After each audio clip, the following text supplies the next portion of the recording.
Halo guys, selamat malam. Bersama saya Mario Sinambela yang akan menemani kalian selama 30 menit ke depan dalam acara Bincang Bareng Musisi. Acara terbaru dari KBL Performing Art yang mengusung konsep One Stop Entertainment. Di BBM ini kami menyajikan edukasi dan informasi seputar musik dari dalam maupun luar negeri. Nah, buat kamu yang mau mengasah bakat di bidang musik, vokal, dance, atau model dengan sistem belajar online atau onsite, KBL Performing Art lah tempatnya. KBL Performing Art adalah sebuah lembaga pendidikan yang mempunyai 4 departemen, yaitu vokal, stage ed atau dance, musik, dan role model. KBL Performing Art juga memiliki 21 cabang yang tersebar di Jabotabek. Nah, untuk info lengkapnya bisa cek di bawah sini nih, www.kbl.co.id.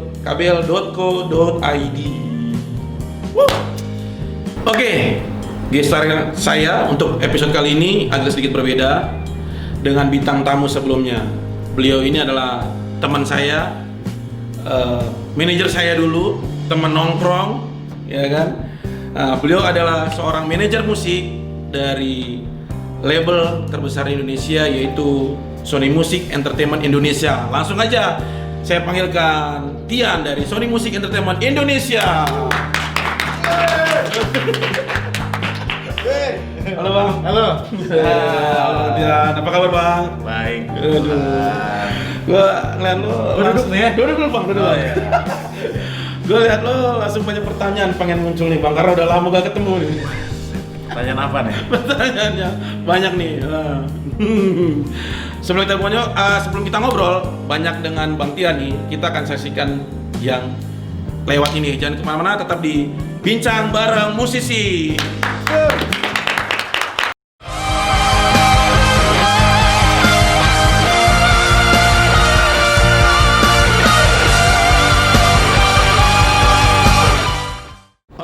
Bang, apa kabar nih Bang? Baik. Baik.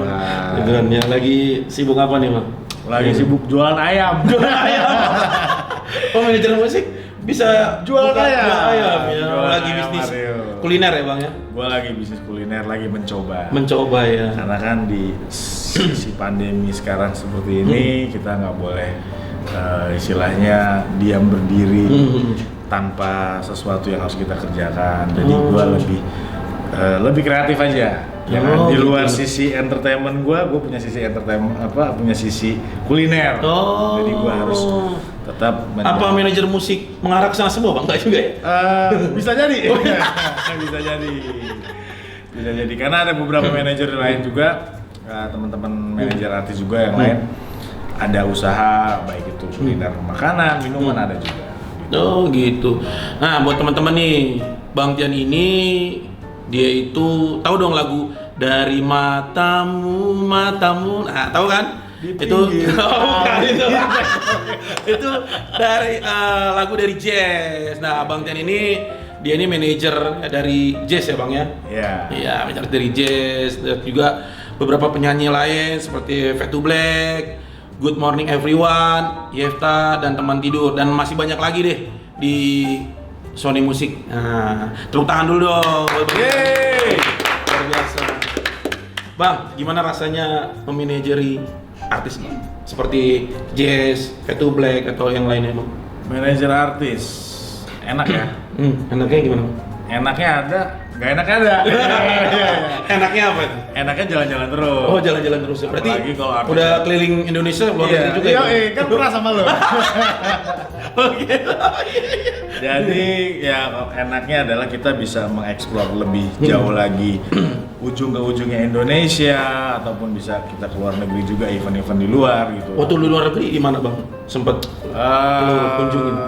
Banyak lah, ada beberapa negara, tapi kita lebih banyak event di Jakarta. Di Jakarta. Di apa di Indonesia? Di Indonesia ya. Oke, luar. Nah Bang, bedanya nge-manajerin artis solo sama band ada bedanya nggak Bang? Ada bedanya dong. Kalau solo kan satu, kalau band kan banyak kan. Repotnya ada repotnya nggak Bang? Maksudnya ada repot nggak di solo sama di band, ada nggak sih? Kendala lo Bang selama manajerin? Kalau kendalanya bedanya sih ada satu, solo dengan band. Band itu kita harus megang beberapa kepala ya. Istilahnya nggak cuma sekedar si vokalisnya. Mungkin kita bisa pegang semuanya harus rata gitu. Jadi menginfokan ke artis itu bukan cuma pegang dari si vokalis, tapi ya semuanya harus kita sama ratakan. Gitu. Tapi kalau untuk solo kita lebih praktis sih. Sebenarnya secara individu kan cuma dia doang yang gua tektokin kan gitu. Jadi baik pun info event ataupun info manajemen gitu ya, perjadwalan dan lain-lain, gua lebih gampang ke solois. Tapi kalau untuk band, gua lebih susahnya adalah kadang yang satu udah bangun, yang satu belum bangun gitu. Ya kan? Jadi lo harus info, harus lebih sabar, harus lebih teliti lagi. Itu sih kalau dari gua. Oh gitu. Berarti lo dulu band itu yang pernah lo manajerin ada ya Bang? Ada beberapa kayak Bagindas, terus ada Drive, tapi Drive yang edisi bukan edisi ya, yang vokalisnya Tirta, mungkin dia lelah. Terus ada Eden Band, terus gua ada Fade to Black, terus gua sekarang ada Good Morning Everyone, sama ada si Yefta dan Teman Tidur. Nah, gua mau nampilin nih Bang satu nih. Boleh. Nah, lo langsung jawab ya. Iya. Nah, ini gua ada di tayangin. Nah, menurut lo ini siapa? Ini adalah Novita Dewi. Bos lo juga. Lo kan juga dulu ngiringin dia ya kan? Dulu Mario musik director Novita Dewi. Menurut lo seorang, dulu kan lo manajerin dia nih, menurut lo seorang Novita Dewi di mata lo Dia waktu itu zaman penyanyi wanita yang menurut gua punya karakter vokal yang luar biasa. Dia juara 2 tapi dia punya karakternya bisa jadi juara 1 kalau orang yang mengerti musik ya. Karena menurut gua pola pandang gua pribadi untuk Novita adalah dia penyanyi yang komplit menurut gua gitu. Ibarat kata lo beli paketan udah komplit tuh dia tuh ya kan. Satu cantik, kedua suaranya garang ya kan, ketiga aksi panggungnya udah nggak usah lo takutin ya kan, dia udah all out ya kan, ya itu doang. Gitu Itu sih Novita Dewi. Sampai kalau dihitung-hitung kita dulu sebulan itu cuman 3-4 hari Bang kali di rumah ya Bang? Iya. Dalam sebulan kali ya? Iya. Ini Bang Tian nih yang Kita manajer. sebulan bisa 15 sampai 18 event. Satu bulan. Satu bulan tuh, gila teman-teman. Yo. Bang Tian nih, jobnya. Nah nih, itu lagi Bang. Nih, gua mau nunjukin sama lu. Nah, ini siapa Bang? Aduh, ini Isyana Sarasvati. Masih di Kebetulan kalau sekarang gue udah nggak megang dia, tapi waktu di awal gue megang dia. Itu pun masih single yang pertama ya, masih Keep Being You sampai mau masuk Tetap Dalam Jiwa. Setelah itu aku udah nggak megang dia lagi, tapi tetap masih di Sony. Oh, masih di nama manajemen Masih Sony. di satu manajemen kita. Oh gitu. Nah, satu lagi nih bang, gue mau tunjukin. Nah ini siapa bang? Ini aku cuma punya hati. Kita Lestari. Kita Lestari ya bang ya. Ini juga artis solois wanita gua yang istilahnya Dari nol juga yang lo pegang. dari kalau dari nol enggak ya, maksudnya atau? dia juga udah pernah rilis beberapa single dengan manajer yang lain. Kebetulan kalau gue megang dia dari 2014 ke 2016 ya, sekitaran 2 tahunan lah. Jadi ada satu albumnya dia tuh yang Aku Cuma Punya Hati, itu dari aku juga dan sama Sony Music gitu. Nah sekarang bang lagi ini siapa bang? Ini Eden. Ini dulu artisnya band Sony juga. Dia pop Indonesia, ada alternatifnya juga. Berapa lama lo megang dia? Manajerin dia? Ya hampir 2 tahunan lah. Hampir 2 tahunan. Cuman sekarang udah jalan sendiri, nggak tahu kemana. Gitu. Nah yang paling atas nih bang gue mau bahas. Dia kan rapper ini kan orang pasti udah tahu lah dari zaman masih di sama Bondan Prakoso ya. Nah berarti sekarang lebih pure lo banyak yang pegang nih. Iya. Sebenarnya gua megang. Bisa cerita nggak sih bang? Fade to Black lu awalnya bisa lo manajerin itu gimana bang? Sebenarnya gua zamannya Bondan Fade to Black ya sudah lah dan lain-lain itu sebenarnya gua udah kenal mereka. Tapi posisinya gue masih sekedar sebagai IO, event organizer. Nah kebetulan gue dulu zamannya gue masih event organizer, gue udah kenal mereka nih, zamannya masih hits-hitsnya mereka nih. Itu punya berapa single yang hits lah ya, termasuk Ya Sudahlah. Nah begitu gue masuk ke Sony dari 2012 sampai sekarang, kebetulan sebenarnya gue megang Novita itu gue udah megang mereka juga. Oh gitu, udah jalan dengan udah jalan, tetapi Fade to Black. Tapi memang ada beberapa proses yang mungkin zamannya Bondan Fade to Black belum selesai ya kan. Jadi gue masih nunggu tuh. Jadi gue nggak bisa ngapa-ngapain. Nah begitu 2014 sampai sekarang, pure gue megang anak-anak. Sampai detik ini gue pun masih baru ngeluarin album.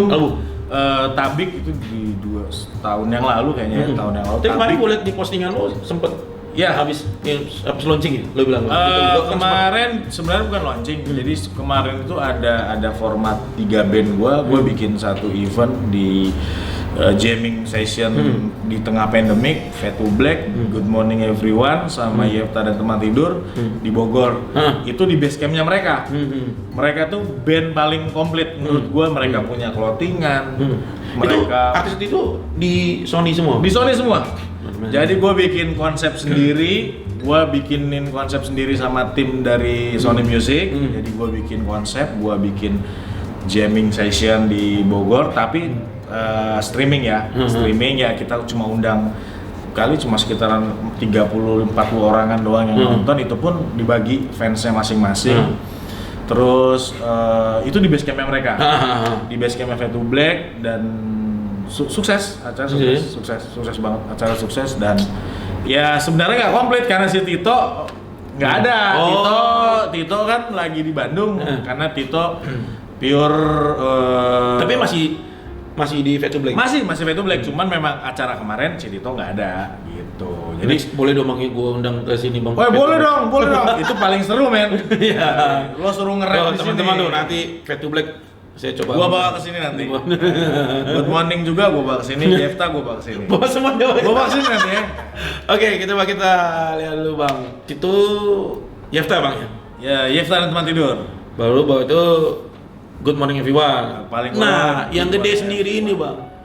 Ini adalah Jazz Hyatt. Ini lagu Dari Mata ya. Ini Dari Matamu ini kan. Ini dari semenjak dia ngeluarin single sampai sekarang tuh lo yang udah. Sampai sekarang. Teman-teman tahu kan pasti Jazz sering di sini, sering di situ. Mungkin teman-teman yang nonton pasti tahu dong ya, di belakang panggung ya ini Bang Tian nih. Bang Tian belakangnya. Inilah orang yang mungkin kalian sering tahu dia Jazz main di mana. Ya, ini manajernya. Iya. Dialah yang nyari job. Kulinya nyari jobnya Bang ya. Saya kulinya artis. Ya, jadi Jazz itu ya cerita sedikit Bang tentang Jazz Bang. Menurut lo gimana sih? Jadi di saat gua masih megang si Mita Lestari dan artis yang lain, Jazz ini datang kebetulan dari Brunei ya, karena memang which is dia paspor Brunei kan, dan dia berkarya di Indonesia dan dia bisa jadi istilahnya public figure yang bagus secara personal dia, secara lagu dan karirnya bagus juga gitu. Nah, jadi memang waktu masuk ke Sony ya memang dari awal kebetulan dari gua langsung yang pegang, dan ya istilahnya sebelum rilisnya lagu Dari Mata itu memang kita gua udah sama Jazz udah sama-sama gitu. Tapi Jazz adalah sosok penyanyi solois cowok yang berkarakternya beda lah dari solois yang ada di Indonesia ya. Mario kan lebih tahu juga. Gitu.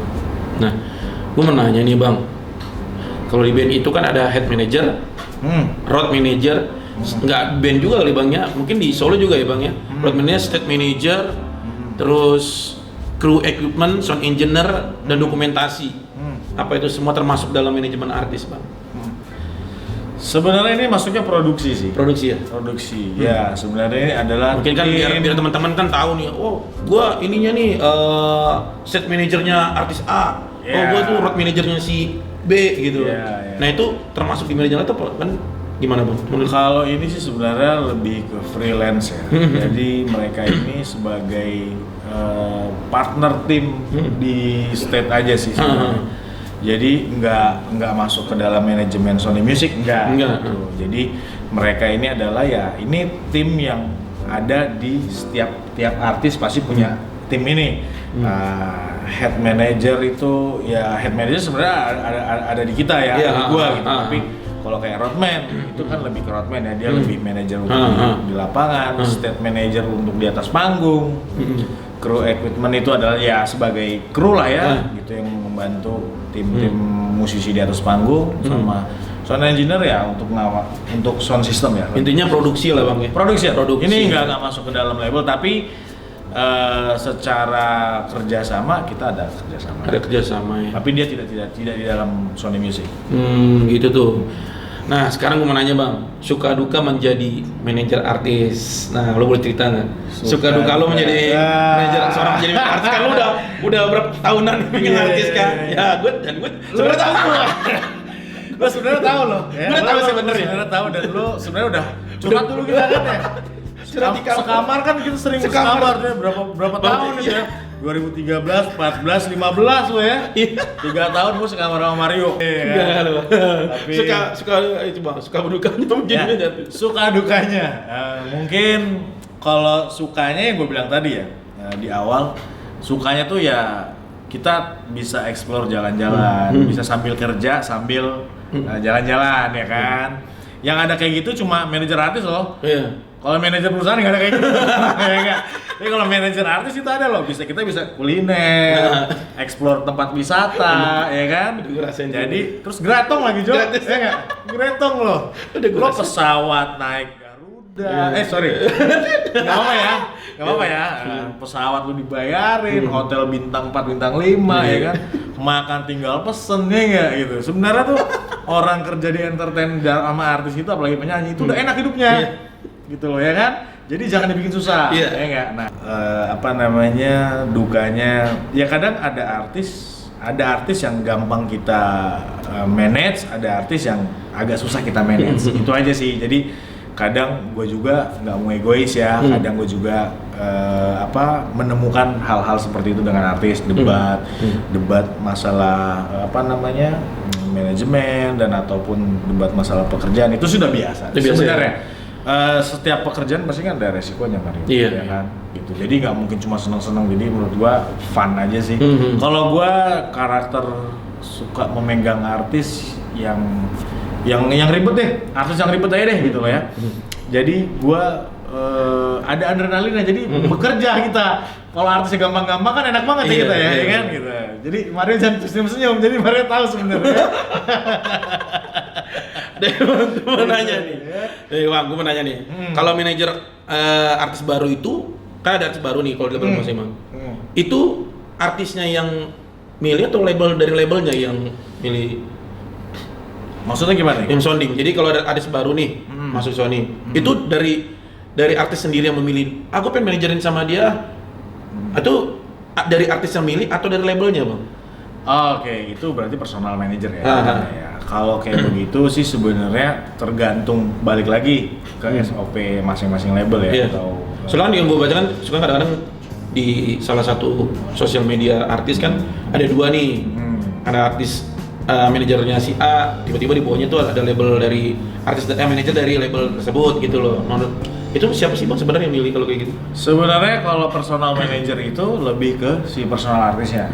Itu dia bawa ini personal manager gua gitu. Tapi kalau memang kayak gua gitu kan ya, gua duduk di satu artis manajemen di satu label di Indonesia ya, berarti gua manajemen artis di Sony Music. Nah, tapi ada juga artis lain gitu ya, punya personal manager tapi mereka ada di label juga, punya artis label, punya manajer label dari si labelnya itu sendiri gitu. Tapi sama sih sebenarnya semuanya bisa didiskusin bareng-bareng. Kalau misalkan si artis yang mau bawa sendiri personal, ya nggak apa-apa. Kalau memang ketentuan dari label itu membolehkan ada personal manager, silakan. Gitu. Tapi kalau di Sony Music rata-rata kalau artis baru jarang ada sih personal manager. Rata-rata artis yang udah besar. Gue nggak perlu sebut merek artisnya ya. Jadi artis yang udah besar yang mungkin kalian tahu juga udah punya hit single yang udah berapa yang banyak. Ya mungkin dia maksudnya ada personal manager itu adalah meringankan manajer-manajer di label. Karena manajer di label itu nggak mungkin cuma megang satu manajer.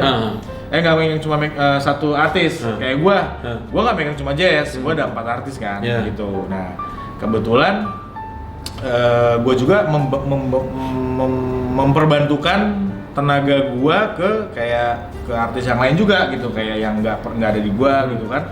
Kayak misalkan Jazz ada event, tiba-tiba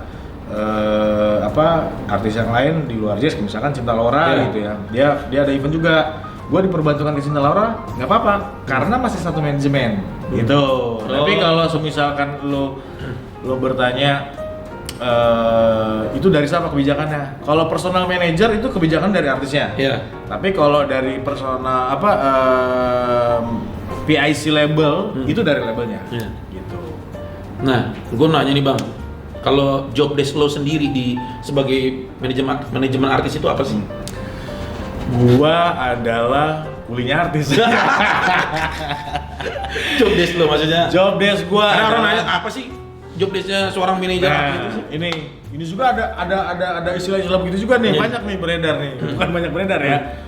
Wah, lu manajer artis banyak duit dong. Padahal susah juga, gua jualan ayam makanya kan. Ada juga yang bilang, wah lo enak kan hidup dengan artis gitu ya. Sebenarnya enggak sih, kita sih sama aja ya. Maksudnya job desk gua adalah satu yang jelas ya, gua bisnis manager. Yang jelas itu gua cari event, satu cari off air. Kalau untuk on air kan otomatis kan ada orang promo radionya di setiap manajemen atau setiap label pasti ada. Nah, gua jualin ke image ya artisnya, gua harus bikin image-nya gitu loh. Jadi kan nggak mungkin asal-asalan lah kita mau rilis artis atau kita tanpa ngeliat materinya gitu kan, konsepnya seperti apa gitu. Nah itu job desk-nya gua, tapi lebih ke bisnisnya sih gua. Jadi istilahnya kalau marketing kan mempromosikan ya. Kalau ANR memasak materinya ya. Jadi kalau tim marketing itu istilahnya ya dia yang memasarkan baik itu di digital ataupun di platform-platform yang manapun itu tugasnya marketing. Tapi kalau untuk aku artis manajemen adalah aku lebih ke bisnis si artisnya sendiri. Oh gitu. Bar kata cari duitnya lah gitu, jualin artisnya hasil karyanya, kurang lebih kayak gitu. Dijawab ya teman-teman ya, udah tahu semua tuh, dibuka semua tuh isinya label. Sama tadi tuh, gue ngeset si tim produksi yang tadi yang lo tanya tadi, kayak kru dan segala macam gitu. Tapi itu di luar manajemen gitu. Jadi gue ngeset tim itu juga. Oh gitu. Nah, gue lihat kan artis lo ini ada Jazz, ada Fade to Black, Good Morning Everyone. Nah mereka bertiga kan beda genre nih Bang, yang lo manajer ini. Lu sebenarnya suka genre musiknya apa sih Bang sebenarnya? Bingung gue juga. Gue pernah megang dangdut loh dulu.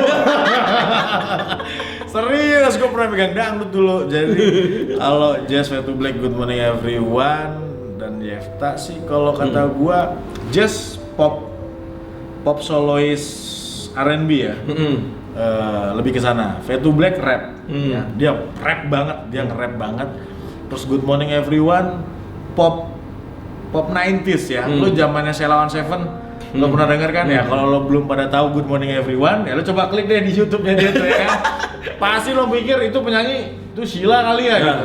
Tapi bukan, itu Good Morning Everyone. Kalau kata orang-orang ada kemiripan, tapi kalau kata gua sama anak-anak biasa sih ya Good Morning Everyone gitu. Jadi kalau bertiga beda genrenya ya beda-beda, pasti beda-beda. Nah, lo sendiri sukanya genrenya apa, Bang? Gua sendiri gua sebenarnya senengnya pop. Ya. Gua pernah megang Melayu. Band gua dulu kan Melayu tuh, ya kan? Bertahan satu cinta.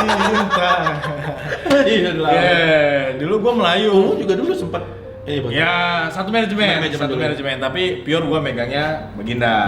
Oke. Gitu. Tapi kalau gua pribadi ya gua suka musik yang mau dibilang suka rock, gua suka rock. Mau dibilang pop, gue suka pop, ya kan. Bilang dangdut, siapa yang nggak suka dangdut ya kan, gitu. Ya sebenarnya musik gue universal, tapi gue lebih ke pop sih. Pop ya. Nah Bang, ini agak sedikit gak enak pertanyaannya. Lo pernah nggak sih konflik sama artis sendiri? Waduh. Ini jawabannya ngejebak gue kan? Pernah nggak lo konflik? Gue sih tahu. Kalau iya. Lo tau pasti. Kalau konflik internal ya istilahnya, kan konflik banyak jenis ya, maksudnya konflik sifat, konflik kerjaan ya kan. Cuman intinya satu, gua tidak pernah konflik masalah yang berat lah ya istilahnya, atau menjurus ke yang negatif atau orang punya pikiran yang jelek, itu gua nggak pernah ada. Ya kalau konflik masalah kerjaan dan state di atas panggung biasa sih kalau menurut gua ya gitu, karena kan setiap orang juga, jangankan sama artis, sama bini gua aja gua pasti konflik men, kalau nggak pulang lo pasti dicariin kan. Lo juga begitu kan? Ya enggak. Sebenarnya kalau konflik itu nggak usah ada aja lah. Iya. Kurang lebih gitu. Gua bisa baca sih bener mata lo. Seru. Oke, luar biasa. Tangan dong. Nah, ini pertanyaan gue agak sedikit menyimpang nih Bang. Gue mau tanya soal yang lagi rame nih di industri musik kan, mengenai hak cipta. Nah, menurut lo itu gimana? Sebenarnya ini kalau hak cipta adalah bagian dari siapa namanya, komposer ya. Komposer si pencipta lagu itu sendiri dengan si publishingnya si pencipta itu sendiri gitu. Gua nggak banyak tahu, tapi gua cuma ada sedikit masukan lah dari teman-teman di label gitu dan di pencipta lagu.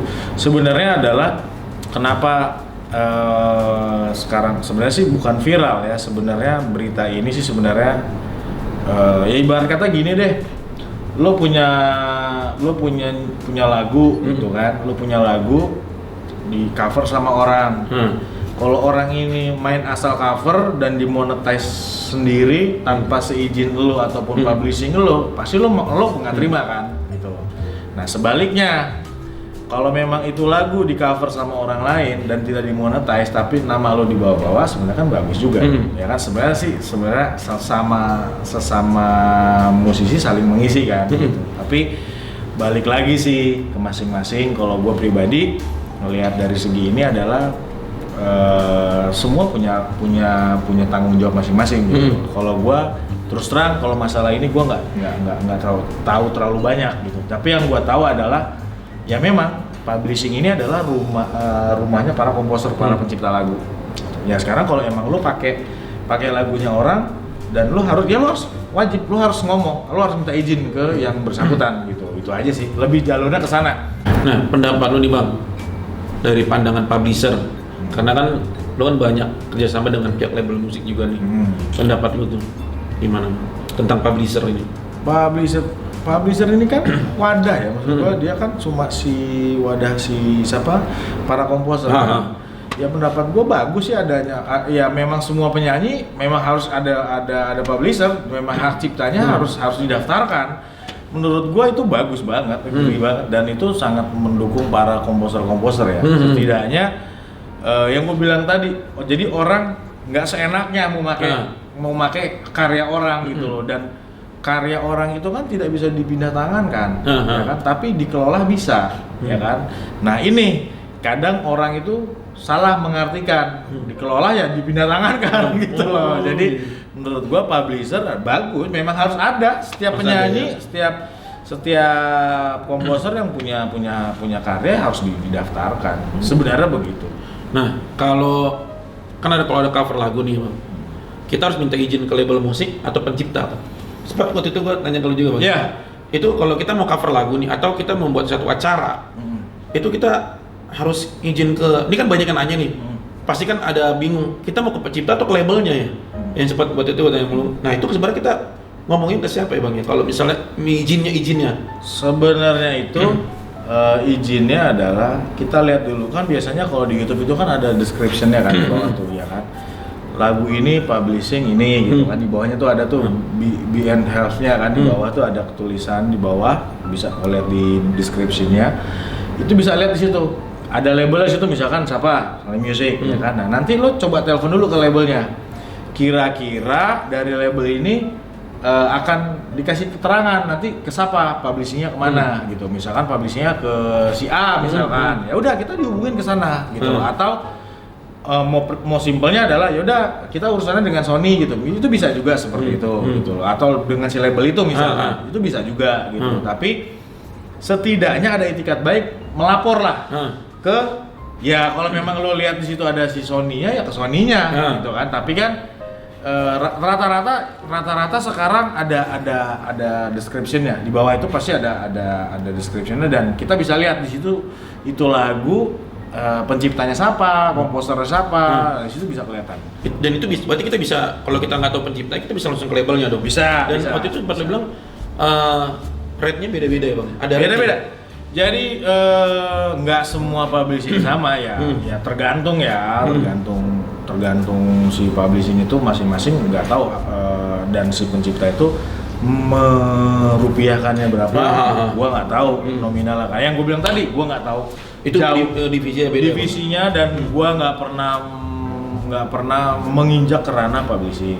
Tapi gua tahu ya itu jalurnya adalah sama kayak gue juga. Kalau gua mau live streaming pakai lagu orang gitu ya gua harus daftarkan itu lagu yang akan gua live kan gitu. Jadi nggak semarta-marta gua orang label gua seenaknya, enggak juga. Gua juga kalau ada artis gua yang mau bawain lagu orang, gua harus lapor ke orang publishing gua di kantor. Oh gitu. Jadi Mbak, gua pakai lagu ini nih, tolong ngurusin dong. Nah nanti gua itu di TV atau di live manggung Bang?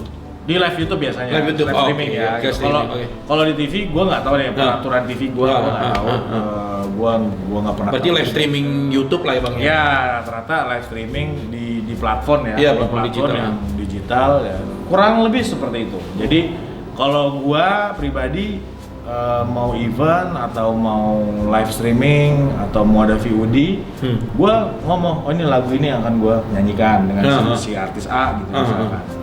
Nah jadi nanti orang publishing gue yang akan ngurusin gitu. Oh ini kita cari nih siapa nih penciptanya lagu ini nih gitu kan. Nah nanti dia akan cari tuh. Nah ini dia si pencipta ini publishingnya ada di mana. Oke. Dalam sebuah lagu yang megang hak cipta itu siapa Bang? Si pencipta atau label musik Bang? Ya si pencipta lah. Pencipta ya? Pencipta lah. Label itu kan cuma ibarat kata media ya. Kendaraannya si pencipta dan si penyanyi ini gitu loh. Jadi dia yang mengelola. Tapi bukan berarti dia yang memiliki gitu. Nah, ya itu kan tentang ini Bang ya, tentang hak cipta nih. Nah sekarang, menurut lo Bang, industri musik saat ini seperti apa? Lo kan manajemen artis nih, pasti lo tahu dong.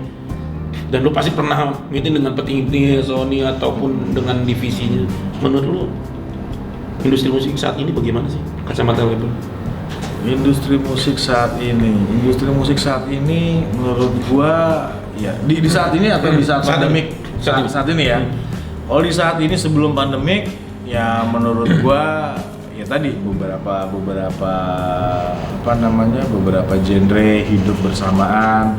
Kalau zaman dulu kan enak tuh kita nonton ngelihat di TV ada salah satu band misalkan punya album, nah kita woro-woro ke situ ya kan. Kalau sekarang kan enggak kan, dengan satu single aja orang bisa blar gitu ya. Dan sekarang medianya tuh udah ibarat kata medianya udah kayak kacang goreng ya. Jadi orang main di YouTube aja udah bisa hits gitu loh ya. Orang punya konten aja udah bisa menciptakan sebuah karya gitu. Tapi yang bener-bener di industri musik saat ini yang gue lihat adalah ya di tengah pandemik juga semua pada tiarap. Jadi nggak ada yang istilahnya oh ini lagi bagus, ini lagi ini, nggak ada. Jadi semua menurut gue rata aja. Apalagi di pandemik begini gue juga gue pribadi aja nggak bisa jualan. Jujur aja gue nggak bisa jualan. Kondisi gini ya? Kondisi seperti ini. Nah bang, kalau permasalahan di industri musik, kalau dulu kan pembajakan. Nah kalau sekarang apa bang? Masalah yang terjadi saat ini? Dan dulu pembajakan, sekarang yang belum selesai ya penyelesaian ini? Ya itu yang banyak seperti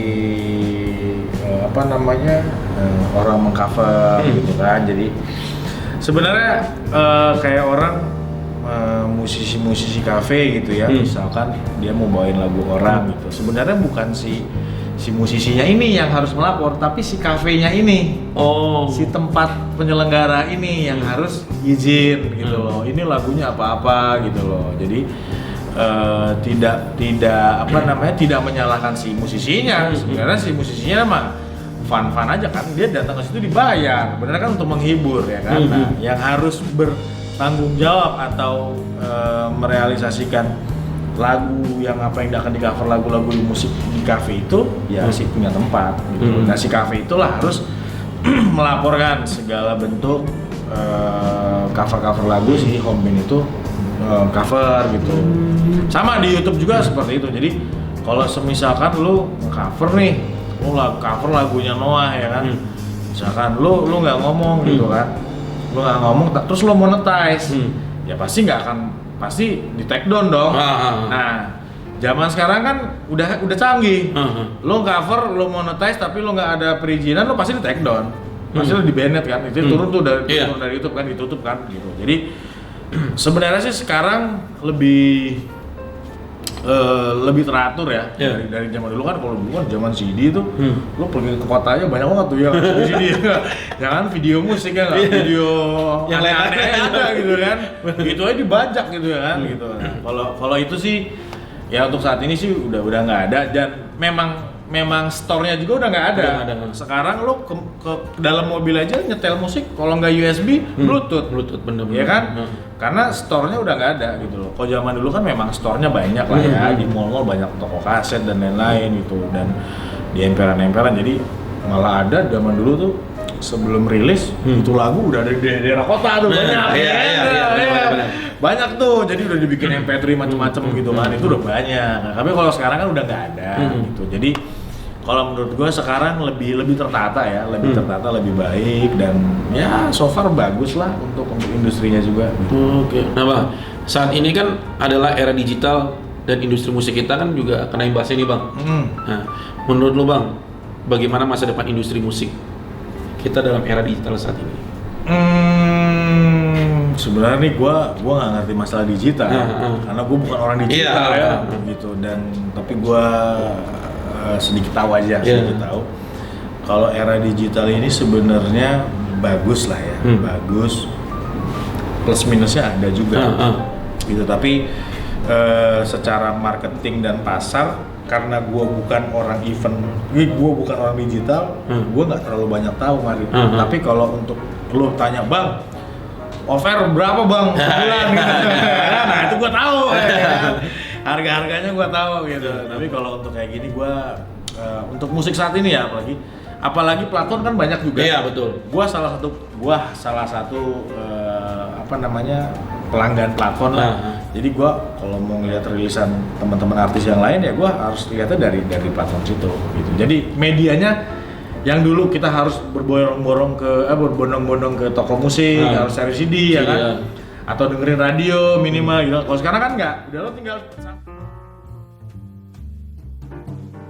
apa sorry Ya. nggak apa-apa itu ya, Ya, nggak apa-apa. Itu kita bisa lihat gitu. Gitu. Nah bang, sekarang banyak nih yang bermunculan artis dan band baru nih. Nah pasti ada strategi marketing pemasaran ya bang dalam digitalisasi industri musik. Maksudnya? Pemasaran mungkin sekarang banyak bermunculan artis dan band baru. Nah pasti kan ada strategi marketingnya nih, yang dari label nih. Oh, marketing plannya. Plan marketingnya sebenarnya semua label, semua manajemen, artis ataupun indie music punya karakter dan punya sistem masing-masing sih. Tapi kan gue nggak mungkin bercerita di publik di sini, karena kan itu kan dapurnya masing-masing manajemen gitu. Tapi sepengetahuan orang awam di luar, marketing itu ya biasalah mempromosikan si artis itu dan si materinya itu ke ya zaman sekarang lagi digital ya kita main di digital full gitu loh. Gitu. Jadi kita main jualinnya di digital platform semua gitu kan. Kalau zaman dulu kan lebih ke TV dan radio ya, lebih promo ke sana gitu kan. Kalau sekarang kan udahlah kita tinggal pakai agregator, pakai taruh di digital platform, udah kita bisa rilis. Nah bang, kan nih ada yang nanya nih, gue sih penyampaian orang gitu kan. Mungkin banyak kan kayak penyanyi-penyanyi baru, band-band baru selalu bertanya gimana sih caranya bisa masuk ke label sebesar Sony Music ini. Pasti kan mereka pengen gimana ya caranya gitu loh bisa masuk ke label sebesar Sony Music ini gitu loh. Ada nggak sih misalnya syarat-syaratnya mungkin yang lo harus ini karena kan lo bagian dari manajemen artisnya nih yang bagian nanti yang mungkin kayak untuk job manggungnya. Ada nggak sih untuk supaya penyanyi-penyanyi baru yang baru ini bisa masuk dapat infonya infonya gitu. Sebenarnya sih simple ya, masuk Sony atau masuk ke label mana ya. Itu nggak terkecuali sebenarnya materi sih sebenarnya. Materi lagunya lebih easy listening dan materinya bagus. Terus image si artis bagus, gua rasa semua label pasti nyari lah gitu. Nah, kalau dia punya materi lagu bang, apakah kan tuh pasti orang bertanya-tanya, demo gue paling ditumpuk-tumpuk tuh nggak didengerin sama ininya. Pasti kan ada ya bang, pasti dulu kan gitu ya. Pengalaman lu kayaknya. dulu nih waktu belum tahu label gitu, mungkin tumpuk-tumpuk kali ya. Apa itu demo kita didengar nggak sih? Apa gimana nggak sih gitu? Atau saat memang dia punya dapat, ini ada yang bagus nih, itu didengarkan nggak sih dengan si produser, si A&R-nya dengan divisi itu didengarkan nggak sih untuk bisa dipromosikan? Sebenarnya komposisi di label adalah si A&R inilah yang memasak, yang menggodok si materi demo ini ya. Gitu. Berarti dia yang denger dulu? Ya, dia yang denger dulu sama nggak mungkin ke gua juga gitu kan. Kecuali misalkan anak bandnya dari gua gitu, itu anak band gua mau masuk label gitu. Bawaan lo gitu ya bang? Nah, gua juga menyerahinnya ke A&R dulu. Nah, nanti A&R yang dengerin. Kalau sekiranya A&R kan telinganya A&R kan istilahnya telinga duit ya. Iya. Ini gua bikin harus jadi gitu kan, gitu. Jadi ibarat kata dia tuh chefnya.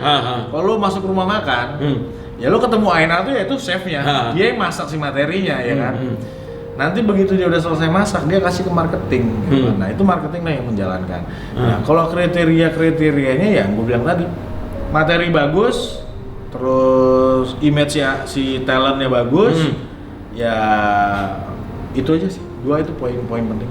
Karena menurut gue kalau hoki kan ya masing-masing ya. Maksudnya lo kalau memang udah mau dikuadratin lo jadi artis besar, jadi artis besar kan. Gitu. Jadi menurut gua balik lagi ke situ sih, balik ke ke masing-masing artisnya dan materinya. Tuh, oke nih bang, pertanyaan penutup nih bang. Kondisi pandemik saat ini, apakah industri musik Indonesia kena dampaknya? Berapa persentasenya bang? Dan kiat-kiat yang lo lakukan untuk artis lo sendiri dalam masa pandemik ini? Nah, ini nih gua suka nih. Sebenarnya kalau mau dibilang industri berdampak, paling berdampak kita. Karena kan lo ngundang artis, otomatis masa akan ngumpul situ, ya nggak? Sementara kan di tengah-tengah pandemik begini kan nggak boleh kita berkumpul, ya kan?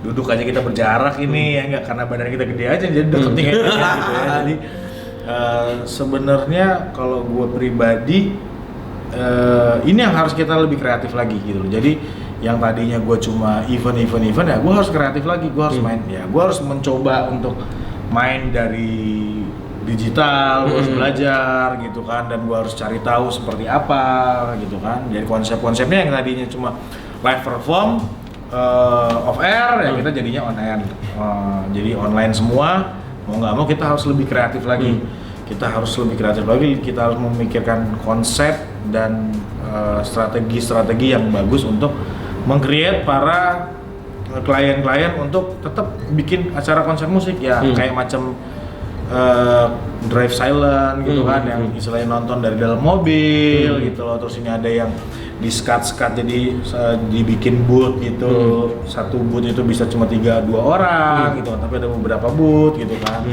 Ada yang live streaming gitu ya, kayak begitulah macam-macam. Jadi kita harus kreatif juga, jadi nggak bisa cuma diem meratapi, aduh kapan nih off air lagi ya, kapan lagi kita bisa manggung, nggak bisa kayak gitu. Jadi kita memang harus dituntut untuk lebih kreatif lagi, dan lebih tahu momennya gitu loh. Jadi nggak cuma sekedar asal jalanin event gitu, kurang lebih seperti itu. Oh gitu ya Bang ya.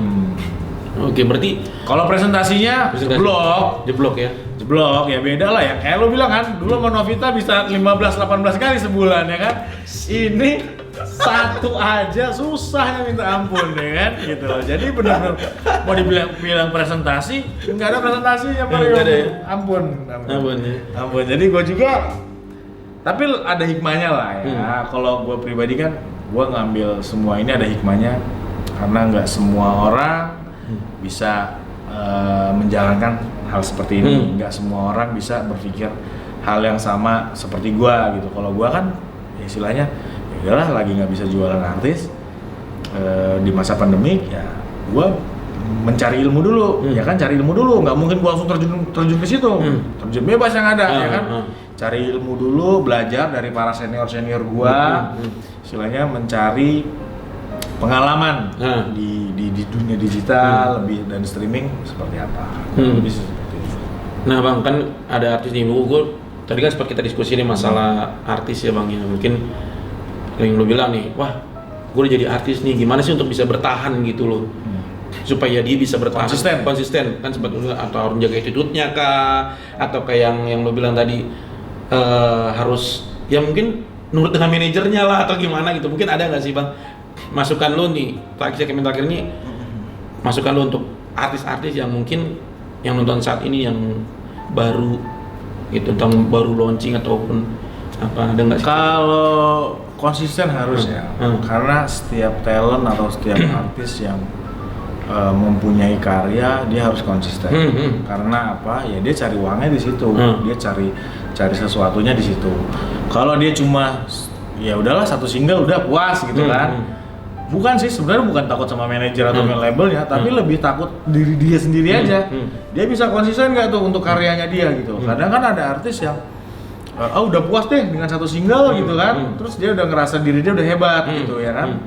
Tapi balik lagi gitu loh, dengan satu single lo nggak bisa sebesar lo punya album kan gitu. Jadi ya sebenarnya banyak berkaca dari para senior artis yang udah ada dan mereka punya karya yang bagus-bagus gitu. Dan gua selalu ambil contoh ke sana sih. Jadi nggak semerta-merta gua lo harus begini enggak gitu. Jadi gua lebih cari pola pandang, banyak kok artis lain yang lebih berkarya lebih bagus lagi dari lo gitu, misalkan ya lo wajib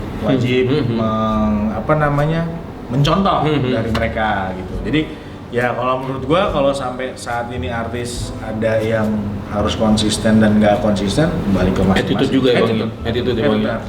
Karena ada artis kan yang gampang diurusin, ada agak susah. Tapi rata-rata semua artis bagus. Maksudnya semua artis punya segmennya masing-masing. Gitu. Oke, beri tepuk tangan dong. Oke, sampai juga kita di segmen akhir acara ini. Terima kasih Bang, udah sharing-sharing, udah kasih banyak ilmu juga nih di acara ini nih. Makasih ya Bang ya. Thank you. Sukses terus buat ayamnya. Harus datang, rasain lu ya. Nggak datang awas lu ya. Oke, terima kasih juga buat teman-teman yang udah nonton acara Bincang Bareng Musisi dari awal hingga akhir. Jangan lupa teman-teman untuk subscribe channel ini, nih, di bawah ini. Bukti kalian mendukung acara Bincang Bareng Musisi ini. Oke, nih, di bawah sini. Oke, sampai jumpa dan penutup. Saya akan memutarkan video klip dari head instructor, founder dari KBL Performing Art, Luki Tampilang, feat Enda Ungu dengan lagu Takdir Kita. Oke, bye bye.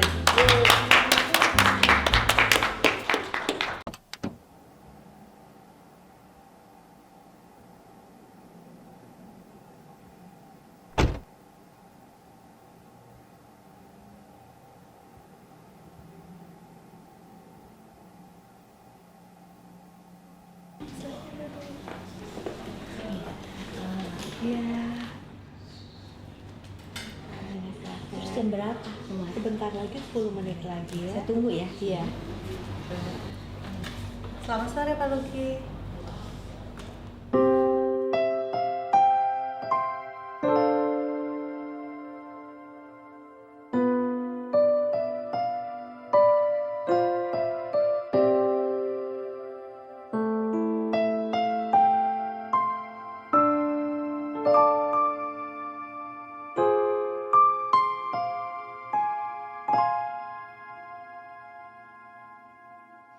Sebenarnya aku tak lagi mencintaimu. Hatiku berkata kau tak pantas untukku. Perasaan ini tak lagi mengharapkanmu, tak pernah terpikirkan untuk bertahan denganmu. Bila memang kita harus berpisah, mungkin ini sudah takdir kita. Telah ku coba untuk bertahan, tapi memang sudah tak bisa. Hapuslah aku dari ingatanmu, agar kau tak lagi memikirkanku. Maafkan aku yang pernah mencintai dirimu.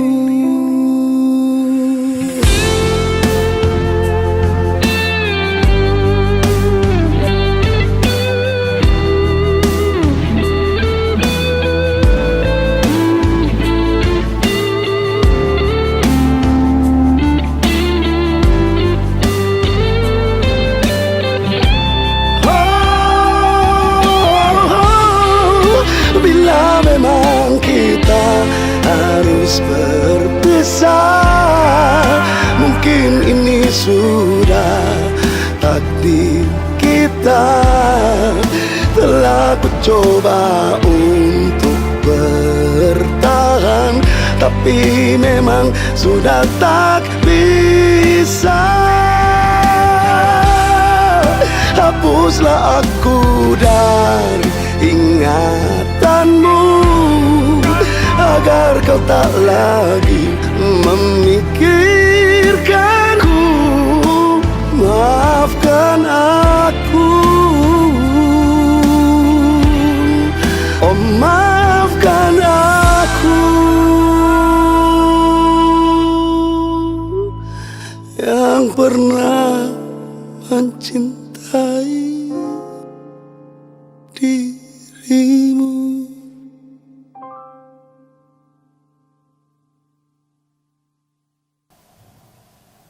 Mama, Ayo mau pulang.